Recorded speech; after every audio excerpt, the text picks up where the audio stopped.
So, Andy, I don't think you can see us, but we can see you. I cannot see you, but I can hear you. Yes, so you can hear me. So welcome to the show, and thanks for being on. It's been a fun afternoon, and I know you're really busy right now. No, yeah, I'm in a makeshift production office right now, getting ready to leave for a tour. So, but I'm really excited to do this, and I wish I could see you, but I guess I'll just have to listen. Well, we had a nice time eating lunch last week at the house and having a nice time talking. So we'll be seeing each other, I'm sure, down the road.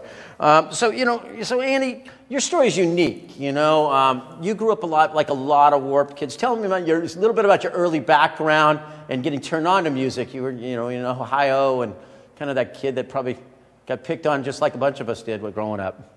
I think it's only unique in some circumstance, but I think it's a pretty commonplace thing in terms of I'm a firm believer that rock stars or rock musicians or people that are develop any sort of pseudo celebrity in any way in terms of the genre of rock music are not people who have been given some sort of amazing gift and have been crapped out of the sky, but they're people who work very hard. And so to me, I don't necessarily think of myself as having some special circumstance, apart from the fact that I was born to my parents and I am the only one that is me. But I was born in Cincinnati, Ohio. I was never an incredibly social kid. Not to say that I didn't enjoy being around other people, I just didn't necessarily associate very well with people of my own age group. And they didn't miss me, so it wasn't a problem. But I always loved rock music for whatever reason. I mean, I think I enjoy being around other people. I just didn't necessarily associate very well with people of my own age group. And they didn't miss me, so it wasn't a problem. But I always loved rock music for whatever reason. I mean, I think like a lot of people, I got into rock music through the interests of my parents. My dad was really into Kiss, as well as really being into bands like Stiff Little Fingers. So I had a lot of sort of the classic rock influence as well as the punk rock influence. And so that was like my whole life. The first time, I'm sorry, can you hear me? We can hear you. It's perfect, Andy. You're saying it so well, I don't need to interject there, But I do have the visions of, Stiff Little Fingers and Kiss playing in the house, Exactly. And I think that's probably why we like, Stiff Little Fingers is one of my favorite bands of working those shows and everything, so we can relate. But that he lived on an iPod on shuffle before iPods were even in existence. The music exactly. At home, Exactly. So I think that because of that sort of broad, and again, it's important to note that a place like Cincinnati, particularly, this is pre sort of widespread internet. As a kid, I didn't have that. We didn't have a computer with anything but dial-up internet until I was after I was out of high school. So I didn't have the immediate connectivity with everyone. So I didn't understand the distinctions that other people felt from a band like The Sweet as opposed to a band like The Misfits. I saw it as rock with a chorus and it had feeling. It wasn't until I actually went to a Warped Tour that I got a chance to experience what it's like to be at a punk rock show. Because at that point, I had only seen bands that were fairly antiquated in a way. You go to see Kiss in the late 90s, and you're seeing a Kiss that's not moving on stage, but you're seeing a lot of explosions. You go to see Rancid and Dropkick Murphys at the same era in their career, and it's a much more immersive experience. So for me, Warped Tour was the first time that I got to feel like I was part of a community. Because again, as someone who was in some ways introverted, I felt that I didn't necessarily have a great deal of connectivity with the rest of my peers. A band like Dropkick Murphys singing songs that felt very community-based, discovering bands like Groovy Ghoulies or Phenomenauts or those kind of bands that were playing on egg crates when you walk around Warped Tour. That felt like something that was important to me. And so like many kids, I looked forward to just the very act of going to Warped Tour every year because it became it was my bastion of hope. It was, I know at one point during the summer, I'm going to go down to, for me, it was Riverbend. I'm going to go down to Riverbend and it's going to be the best day of my life. And, and I've heard this, from a lot of people, was that the catalyst for you to start a band, going to Warped Tour, that you wanted to become more of this? Or was it some other moment in time that you said, I want to be in a band and form this band? I never had any other interests except to be on stage playing music. And I played sports, I did other things, but I never had my one goal from the time I could talk was that I was going to be in a band. And this is, of course, a story that is very true of many people that I meet in bands and music. Some people find it later, but many people, their whole life, that's what they want to do. And we all know how annoying it can be when you say, I want to be in the music industry, and then someone tells you, well, that's not how it works. What's your backup option, blah, blah, blah. So for me, it was always, no, this is what I'm going to do, and you don't have to necessarily understand that. So going to Warped Tour was watching a bunch of people that, in my mind, were getting to do the only thing I wanted to do. Now, at the time, like a lot of young kids, I didn't necessarily understand the hard work that they're putting in and how the rock genre in many ways, particularly for the last 10 to 15 years, has been something where there isn't, like you and I have talked about, there is not a great deal of income coming in directly from the music, but you can find alternative means of making, at least a financial gain in some capacity. But when I was a kid, it was only, I wanted to be on the tour, I wanted to be around those people, and these people were doing exactly what I wanted to do. All right, so let's fast forward. You found the band. You guys are, everyone's kind of getting together. We know that there was influences of Kiss on your first band, by maybe that's the appearances a little bit. But a lot of people are asking what, like, Standby, like, how did you get their attention? Because obviously it wasn't like they found you and said, let's be a band. You started doing something. What did you do in Cincinnati, Ohio, where sometimes, it's kind of it's weird. A lot of bands, a lot of people, musicians come out of Cincinnati, but it's kind of this like voidy place, Ohio. It's confused, Absolutely. Politically confused. Maybe that's why so much good music comes out of there, because everyone's just like confused about really who they are, because you're a Democrat, Republican, you just north-south kind of vibe going on. I think in some ways you've hit on something there. It is a lot of people like, people that I bring to Cincinnati for the first time, or people that have never been to the area, I try to explain how in some ways it is the most desolate major city. The money is all gone. Everyone's kind of mad. There's a feeling of anger all the time. It's not Detroit by any means, but it's certainly like it's a very strange environment. You have the people that are on one side of the river, the people on the other side of the river.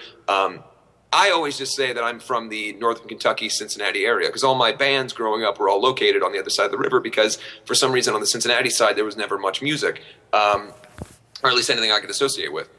So I think it is in some ways the beauty of being in a place where things are kind of desolate and angsty, and the innate feeling is always one of kind of frustration or anger that leads people to some artistic interest, and then leads other people down to losing their interest or their dreams or what have you. And so that's obviously the double-edged sword. But with me, I started playing in live bands when I was about 15. I started the name of the band Black Veil Brides when I was 16 or 17. I mean, Black Veil Brides, as it were, played in my high school Battle of the Bands, a version of it. It was me and then some people that I could pull together to play music. It was very hard to keep a band together at that age. How'd that go with playing at the high school? How did the administrators look at you that way? And he was we came. I think it was one of the. Well, here's.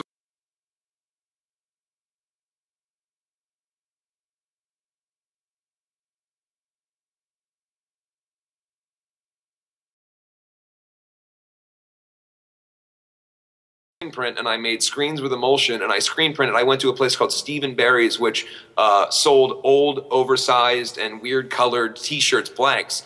And I got like mauve and green and brown T-shirts that I printed Black Veil Brides on in like a weird kind of font, and I gave them out to everybody. And so the idea was that when people walked into this Battle of the Bands, it would look like this is a really great thing. Everybody's enjoying it. Everybody loves this band. In reality, they were just wearing these free T-shirts that I gave them because, again, everyone loves a free T-shirt. But it kind of got me to skate along for a while. Needless to say, we did not win, but came in close for a band that was playing Guns N' Roses and Alkaline Trio covers in a high school Battle of the Bands. So just listening to you, and that's why I find it really fun to talk to Andy, because you come, one, if you don't make it in the music business, you can always go into the branding world, and you've got a business there doing ad campaigns. But two, you come off, very articulate, and you sound like a CEO of a company almost. Like, the band guy but Andy, you speak very articulate about what Black Veil Brides is. That's one thing that impresses me. You know what Black Veil Brides is, and you work on Black Veil Brides. I think anything that you do, whether it is a job that you work that has nothing to do with the entertainment industry, and certainly in music or any type of entertainment media, you have to be aware of what it is that you're doing. I am aware that my band is not the same as another band that maybe I'm friends with. And I think a lot of times the difficulty that particularly younger artists face is that they want to associate immediately with their friends or what they think is cool and whatever else. It's very hard to find your own sense of self or your own sense of accomplishment in a world where magazines and everywhere else, that the outlets that we have in rock music are putting you together and saying that your band is this and your band is this, and these people, the certain fan group all like this type of music. Finding self-awareness and knowing what it is that you're doing is really the only way that you can continuously revamp and re-energize and renew what you're doing with every new record cycle and every new tour. Also just an excitement for what you're doing. I know that myself and the other members of my band are all very excited about doing what we're doing. We have fun with it. And if you're not enjoying what you're doing, then it's probably not the right field to go into. I know a lot of band guys who complain about having to, do an interview or having to get up early. To me, we should be so lucky. You should never be elected to be president and then complain about having to wear a tie. If you're lucky enough to get what you want, you should pay attention to it and study it and live it. Which leads to, your first release came out, I think it was 2009 on Standby. How did Standby find you? So I was, again, there's certainly, to any success, there is luck involved, and time and circumstance. I was able to meet a guy named Patrick Fogarty. I was at the time dating a girl who was in films, and I was basically, because I was, a poor band guy, I was living off of her dollar and holding her purse and kind of that, the beginning of that movie, Sarah Marshall, where the guy's just holding all this stuff. That was kind of my job. And, if nothing else, we had a tumultuous relationship, but if nothing else, she was letting me live off her dime, and I thanked her for that. But one of the things that it gave me the opportunity to do was, by virtue of me standing around all the time while she was filming or doing photo shoots or whatever else, I could meet people and just talk to them because I had nothing else to do. I was developing in my own mind my band and working on my band and writing songs, and then during the day I'd go and visit and do whatever she was doing on her job. And I happened to run across this gentleman on one of these sets who was also very bored. His job was to film behind-the-scenes content for a DVD release of the film, and so he had not a lot to do and I had nothing to do, and so we would just start to talk. And at one point, he said to me, well, you have a band, right? And the reality there is that I did have a band, but the band consisted of me and a bunch of songs that I had worked on and written back in Kentucky and Cincinnati, and no actual members of my band. But of course... Eddie, stop right there. This is when it comes down to that confidence, cockiness that I like to say is good in business. Like, he had nothing to lose, so of course he had a band. Yeah, I have a band. Yes.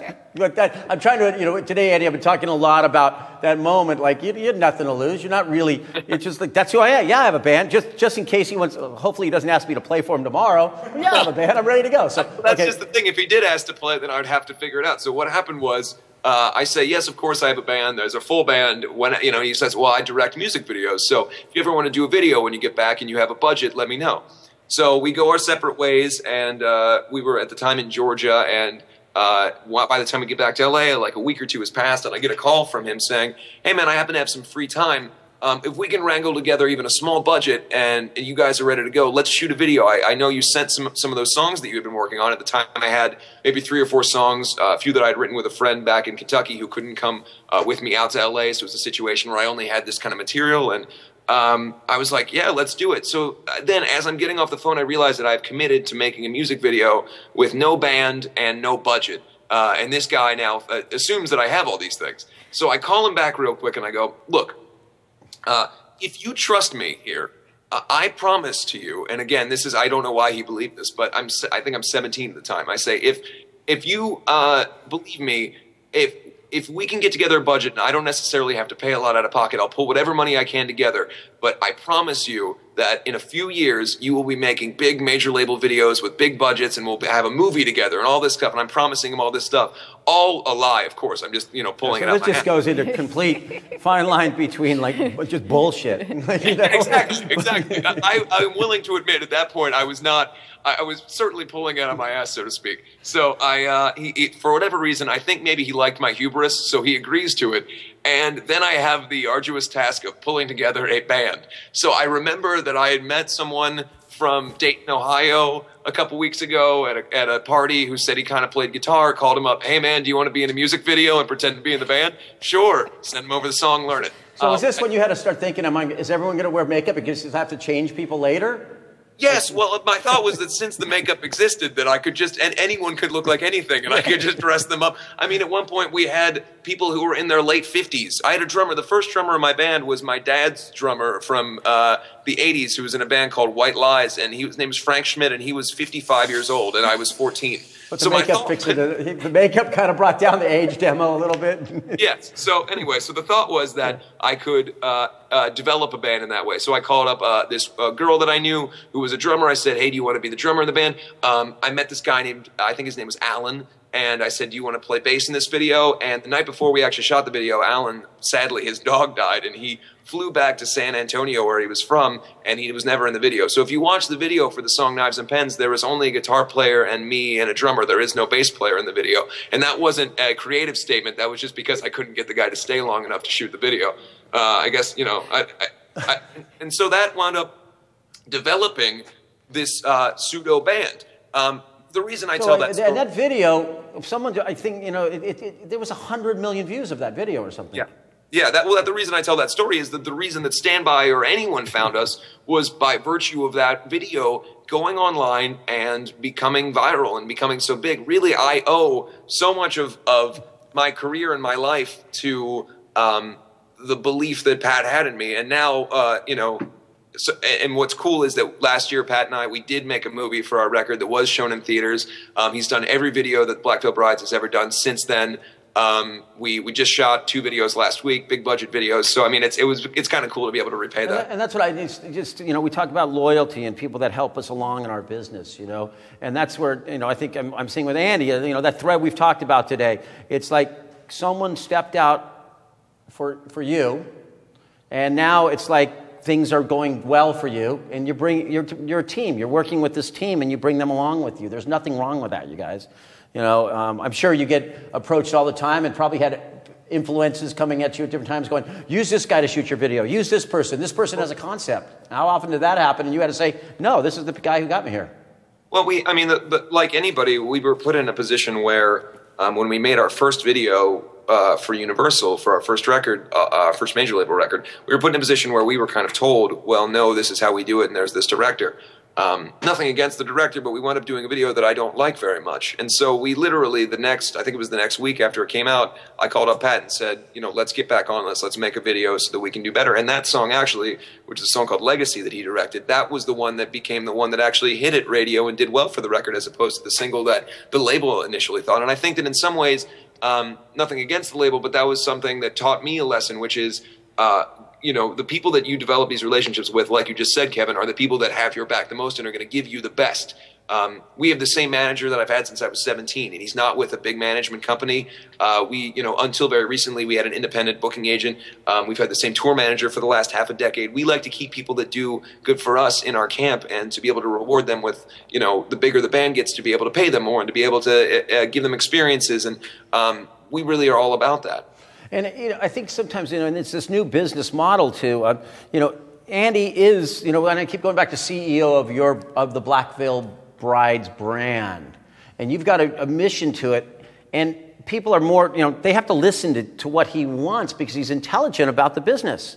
You know, no offense, you know, during the 80s, a lot of bands, the guys just partied and they raged, and the labels in the 90s, and the labels, they just followed along like kind of sheep and did whatever they were told. I mean, I know that Andy said, you know, some of the discussions we've had, some things people have asked me, that, you know, sometimes you don't agree with people. You're pretty focused on what you want to do with Black Veil Brides over the next course, especially, you know, you plot and think everything through.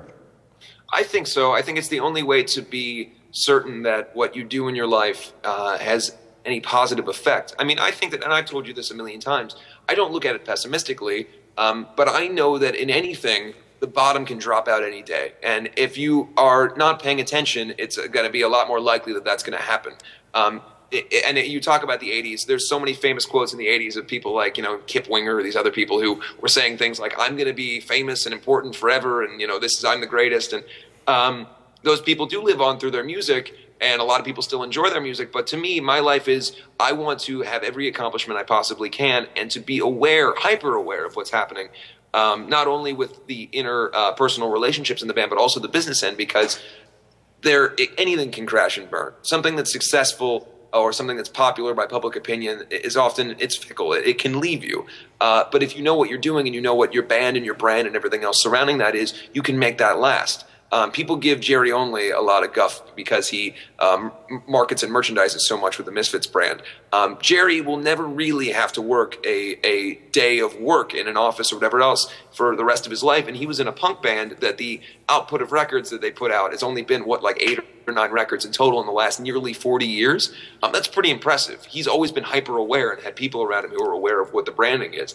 I look up to things like that. I look up to people who care so much, not necessarily in a, oh, I'm a sellout or whatever else way, but in an artistic way that you care so much about your brand.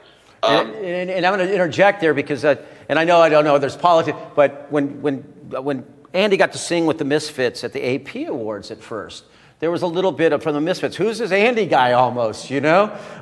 It was like, and there was some little, there's things go on back behind. You don't see everything that goes, but there was a little bit, and everyone knew it was going to be awesome. Knowing that you love the Misfits and you grew up with the Misfits, it was just, is this going to work? They didn't know if it was going to work for their brand. And it happened, and rumor has it you and him were up to like 4 a.m. plotting your lives together, like you're writing on napkins. I didn't get to go because Warped Tour, we had to jump in buses and go. Mayhem was going. But we left a couple people, stayed in Cleveland overnight.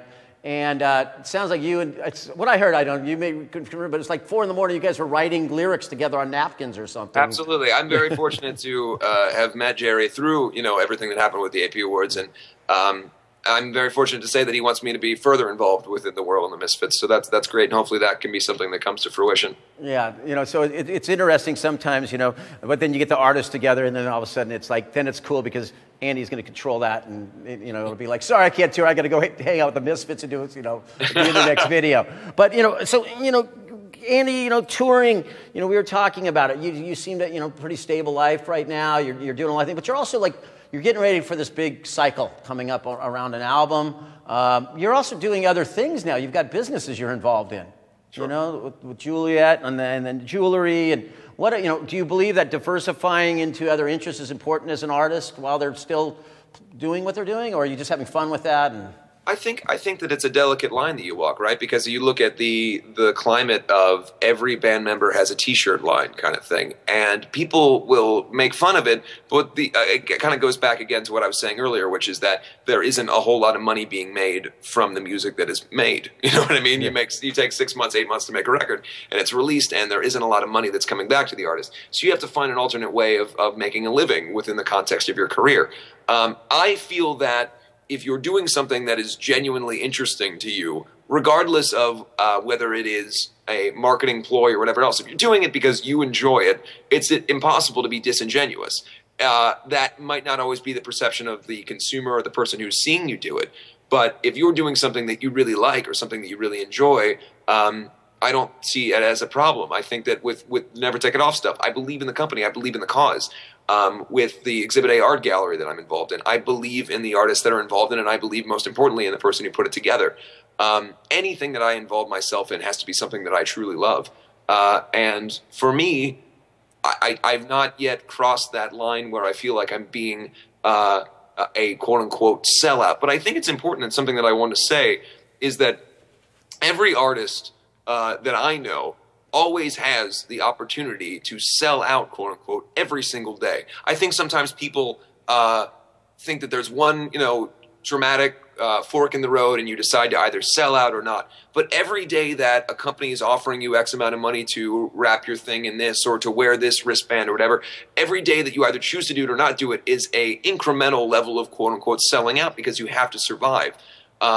Every day that a band sells a T-shirt that doesn't play a song, you're not just in it for the music anymore. You're doing something that's a merchandising thing. So I think as long as what you're doing is fun for you and enjoyable for you, and you can defend it in that manner, then it's fine by me. What we're going to do, Andy, is, I can sit here and ask questions for you, but me and you, we talked for about 3 hours the other day and stuff. But I feel like almost a guest on the Andy Show, because when you said you were going to come on here, people start paying attention to Kevin Lyman on Creative Live. So a key of a host when he does this is you got to, you bring some people in. But what I brought in was he's a very intelligent human being, and I like surrounding myself with people that inspire me and kind of make my mind think in different ways. And Andy being where he's at in his career has been great. So I know there's lots of questions. Okay, so we're going to ask questions. We're not going to, I want questions based on this is an educational process, and I'm sure if you what? The business side. And the business side. So if you have some questions for Andy, let's ask him some business questions, because I look and it's like funny, Andy, it's like we're down to like 18 minutes already left, and we've been wrapping, and it's gone very quick, as it always does when we get together and talk. So let's do some questions. Fantastic, I would love to. Andy, this is Russ. I'm one of the hosts here at Creative Live. Thank you for joining us. Lots of people out there really grateful as well. First of all, a question from Madison, and many others have asked the same question. You talked a little bit about getting started early on, and a lot of people are saying, I live in a small town, I live in the middle of nowhere, how am I supposed to get my start? Can you talk a little bit about some of the challenges that did come with starting somewhere that's not LA or New York, and then how you overcame them to find your success?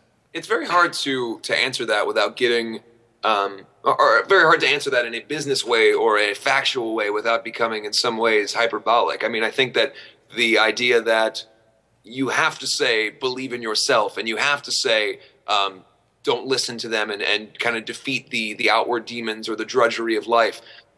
Because I truly believe those things, but it's very hard for me to break it down in terms of steps. There is no one way, in my estimation, to become successful. I do, however, think that a innate belief that what you're doing is right and what you're doing is right for you and justifiable for you, obviously in the bounds of the law. I'm not advocating that people go do horrible things to people because they feel it's right. I'm saying that in the context of what you want to do for your career or something that you love and it's a passion of yours, the biggest step is really to believe in it so much that you're willing to work on it, at least mentally, all day, every day. Now, that's not something that is said by a lot of people, because to be fair, most people say you should probably do your schoolwork and you should do these other things. I personally believe that if you're going to become successful in anything, you have to be thinking about it constantly, and you have to think about how you can be better at it than you've previously been, and how you can improve upon what currently exists, and how you can take the things that are out there, what's missing, and you can become something that's special or different. And the reason for why you're doing it. So my biggest advice is to constantly be considering how you can be the best version of what you want to be. And it's that negativity, too. I always hear a lot, like when people are in small towns, we have our scene as negative. There's a negative. Get rid of the negative in your scene. Don't pay attention to them. Find the positive people in your scene that want to move it forward, and ignore the negative, because if you ignore the negative, it goes away. And Kevin, you know this so often. If you are positive in what you're doing, you might not find the positive people. They may come to you. If what you're doing is great and they're excited about it, you will be surrounded by those people. An example is the fact that you and I have even met in the first place, or I'm involved in this. Growing up, I obviously was not connected to people who were so positive and had made so many opportunities for bands. But by my pushing for my career, I was able to get to the point where I could meet people such as yourself and so many other people. Okay, questions? Love that. Great one from Emery here. Have you ever encountered fakes or people who you believe will help you and then rip you off? Do you have any advice on how to tell if it's real? Is it something that, especially as your success grows, more people come to you with offers, with different with requests? How do you decide between the people that are worthy of your time, or not worthy, but who are someone that you want to be involved with versus the people that you don't? It's very hard to say, because I think that in some ways, I don't know of any bands or any artists who have not been burned in some regard in their career by someone who was promising something that they couldn't deliver or was ripping them off directly. I feel like I've learned a great deal about the business because of my negative experiences that I have had. I've been fortunate that I haven't had a myriad of negative experience, but I've had certainly my share of them. I think that the most important thing is that you as a person, my mom always says that people tell you who they are the first time you meet them. And so I feel like if you listen to that as opposed to denying who they are and saying, no, I think this is going to work out, then you'll be able to maybe drive the ship a little bit more directly, as opposed to kind of going off on tangents with people who may screw up your career, for lack of a better term. And do your research. That's one good thing about the internet. You can do your research on people. You can find out if they've ever within, especially the music scene, we see it that usually when you're going to get, they're not burning the first person when they're trying to burn you. Right. You know? Absolutely.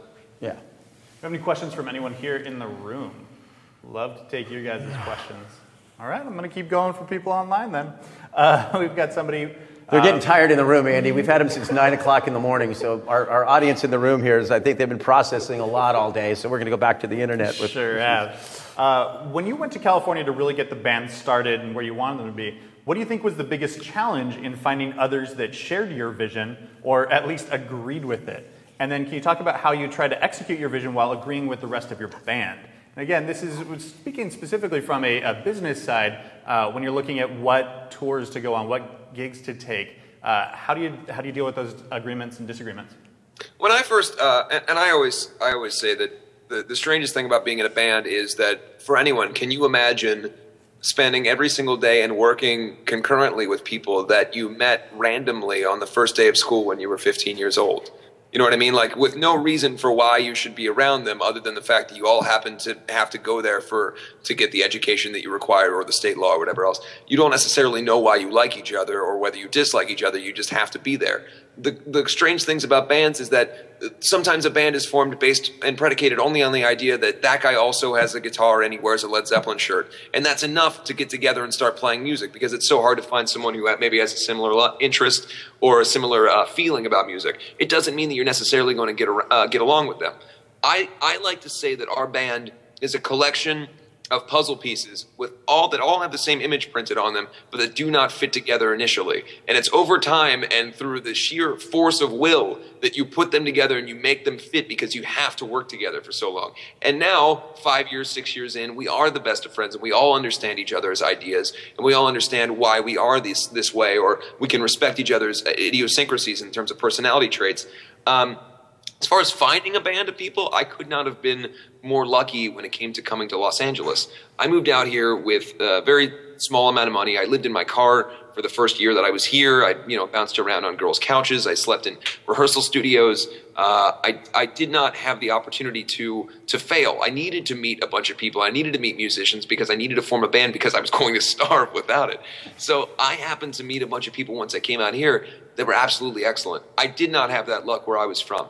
The people that I met where I was from who were playing music with me ultimately have spent their entire life trying to claim that I ripped them off or stole things or whatever else. Ironically, they've never been able to produce another song or a record or write a single thing ever since then. But at the time, apparently, I was stealing all their ideas. But I was very fortunate to meet wonderful people when I came out to Los Angeles, and so my kind of quote-unquote fairy tale began there. And something tells me you didn't have to sleep on the couch if you didn't want to. No. Just joking, Andy. No, I'm just saying you.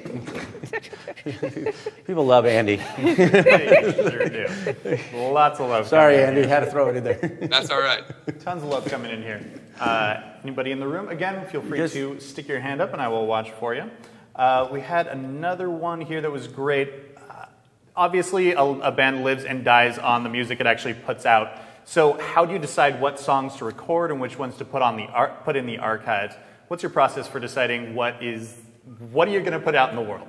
Well, I would ask what anyone's process is in determining what they put out in the world for anything. If something... What songs to record and which ones to put in the archives? What's your process for deciding what are you going to put out in the world? Well, I would ask what anyone's process is in determining what they put out in the world for anything. If something sucks and you don't like it that much, you probably won't release it. I think that's a very good point.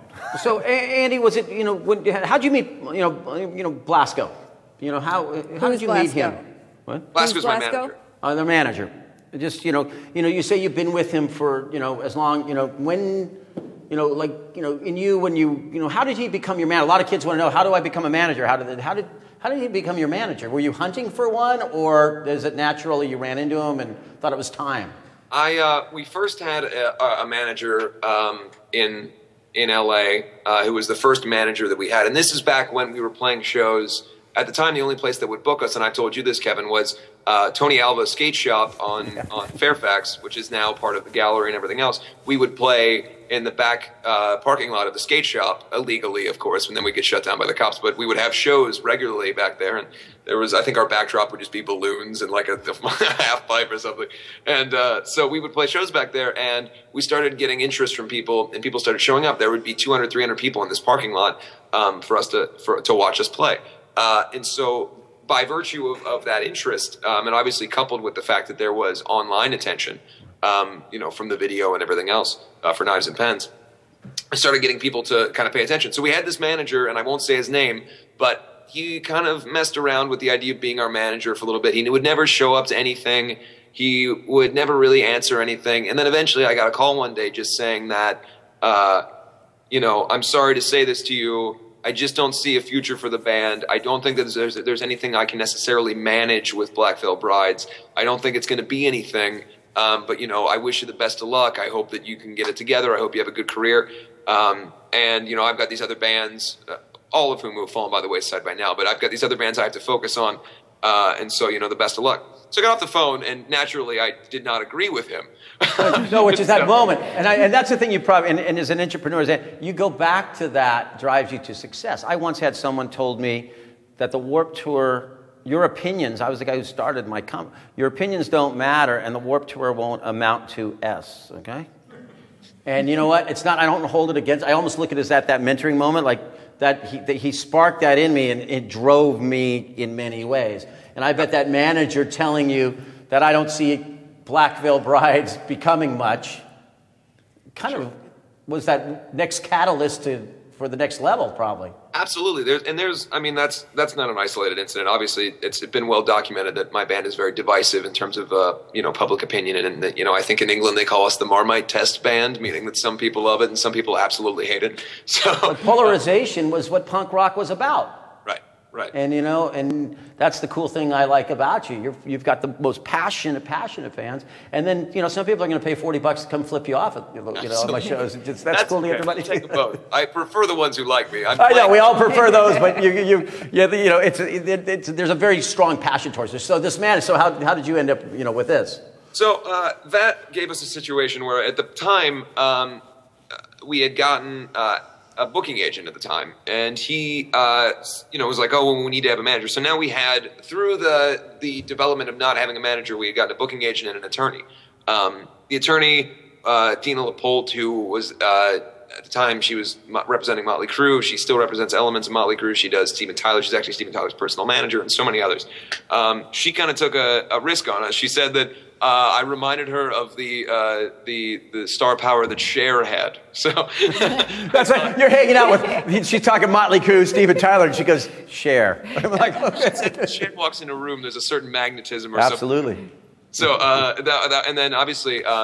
Ashley, my bass player, had known Nikki Sixx's bass tech, and Nikki's bass tech was like, "Oh, I love this band," and introduced us to Dina, and so we had Dina. So now we have a lawyer in place, and we have a booking agent in place, and they're like, "We got to find you a manager." So start meeting with different managers and people who don't just, a lot of people just don't get it.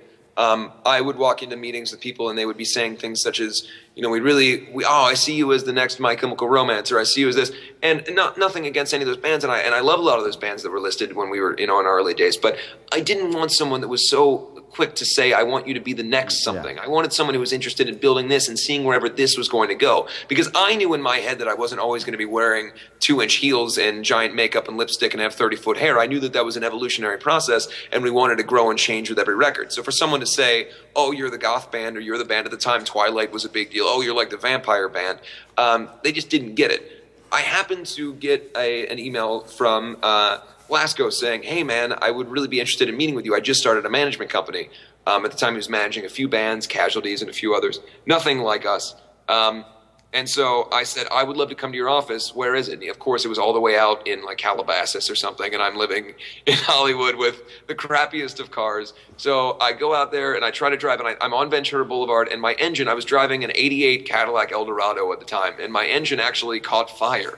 And so I had a flaming car that I'm now pushing, and I finally arrive. I pushed it with my then girlfriend at the time. We get it just around the corner and then walk the rest of the way, put out the fire, call AAA, have them take care care of the car. Then I go to the meeting, I'm covered in soot, and I go up to him and I say, look, man, I'm so sorry, but I hope we can still have this meeting. I'm covered in soot. I'm sorry about this. And he's like, well, that's not anything that doesn't happen to every poor musician. Like, it's not a big deal. And then we sat down and had a lunch, and it was just, we connected immediately.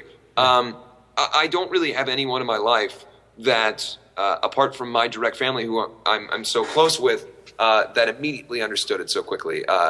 Blasco, Richard Villa, Patrick Fogarty, there's these few people who have always worked with us that, to me, immediately understood what we wanted to do and was interested in developing whatever this was. I'm very fortunate to have Blasco. He teaches me so much, and I'm very lucky.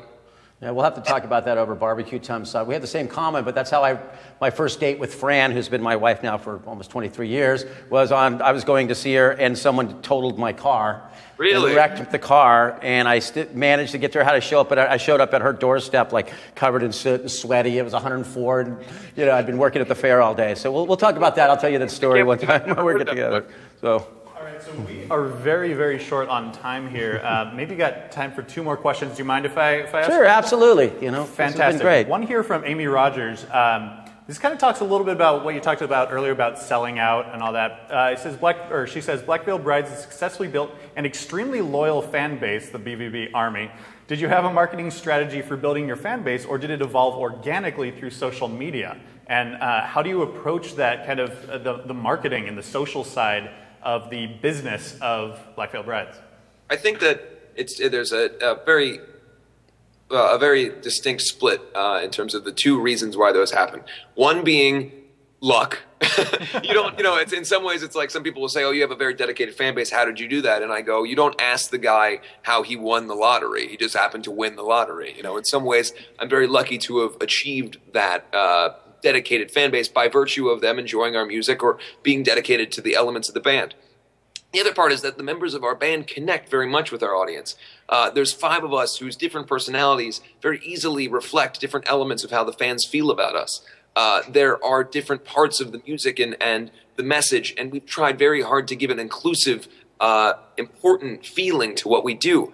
And so people come to see a Black Veil Bride show, and that's why we always, terminology is church and mass and those kind of things. We want it to feel like it is a cathartic experience where they are safe. The elements of the band with the artistic end, where we've always had very kind of over-the-top visuals, and we've always put a lot of detail into all of the records, and obviously doing concept records and those kind of things. We want to give people an immersive experience. So I think it's really a combination of a genuine connection on a philosophical and personal level with a great deal of our audience, and then also a lot of luck in the sense that they've helped us. I've been fortunate to say that our fans have helped spread the word about the band and have helped other people find the band by virtue of them being so dedicated and passionate. All right. I love that. And maybe just one final, there are a lot of people who are sharing the love for you and saying thank you for being here. Do you have any kind of final just go forth and conquer message for the people out there who are inspired by what you've done, by how successful you are, and would love to kind of have that own success in their own lives? Do you have any final thoughts? Absolutely. It goes back to what I first said. There is nothing about me that is any more special than any of you. I just happen to work very hard to develop something that I feel that I'm confident will be my life. I don't think that I necessarily buy into the idea that some people are just innately gifted more than other people. I think that some people might be given something that is beautiful and wonderful, and they don't necessarily work towards having it, but they have it in some capacity. Obviously, things like looks or a natural, beautiful singing voice, that's great. I don't have the natural, beautiful singing voice. I was a chubby kid who was told to do the truffle shuffle growing up. I was never the guy who was just sort of the wonderful, golden god that everybody said was going to be famous and great. So I don't necessarily buy into that. I think that hard work trumps everything. If you're willing to put in 7 days a week of true love and dedication to something, regardless of what it is, I believe that you will succeed. And again, I am not something that was dropped down from on high. I'm just a regular guy from Cincinnati who works constantly to try to have a career and to do something that the fans can really enjoy and that most importantly I can enjoy. All right. So with that, Andy, I want to thank you for taking time out of your busy schedule, and I hope to see you down the road sometime. I will see you down the road sometime, but be safe travels. Thank you so much, Andy. Thanks, Andy.